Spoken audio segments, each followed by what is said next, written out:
Salut, c'est Trado.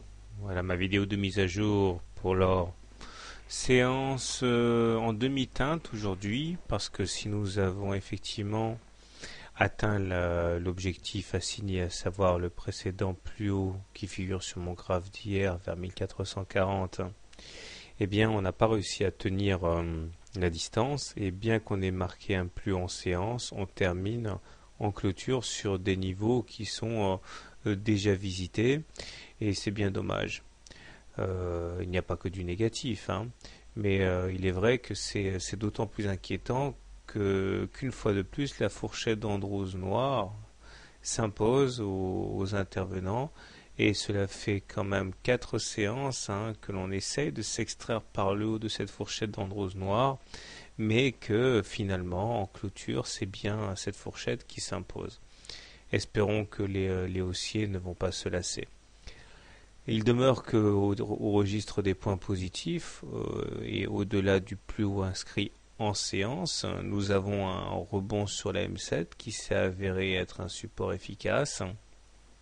Nous avons également le stochastique qui repasse au-dessus de son signal, et le MACD qui continue de croître. En fait, la séance du jour se traduit surtout, hein, pour les faits marquants, par l'apparition de deux divergences baissières sur le momentum et sur le stochastique, puisque des plus hauts ont été effectués en séance là, mais pas sur les indicateurs. Ce sont donc des alertes baissières.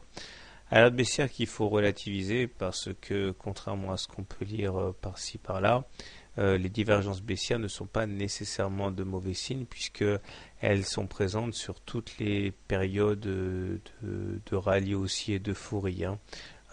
Par exemple là, hein. Vous voyez cette euphorie qu'il y a eu sur cette séquence-là, ça s'est accompagné de divergences baissières, hein. Donc c'est pas en tant que tel quelque chose qui soit alarmant, même si on ne peut pas non plus éluder la présence de ces divergences baissières.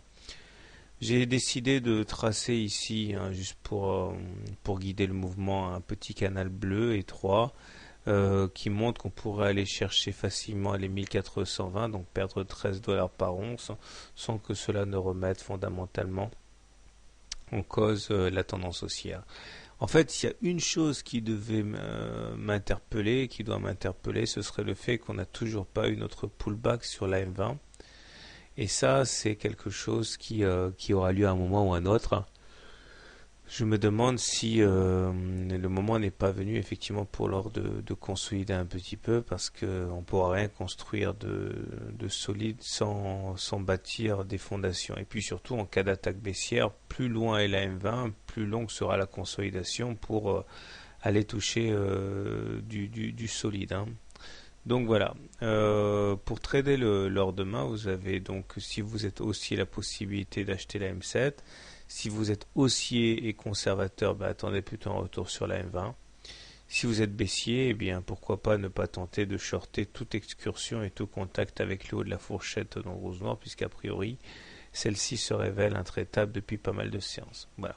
Quant à moi, hein, puisque on est au-dessus d'une M20 haussière, je considère toujours qu'on est en tendance haussière. Bonne soirée, bon trade, et à demain.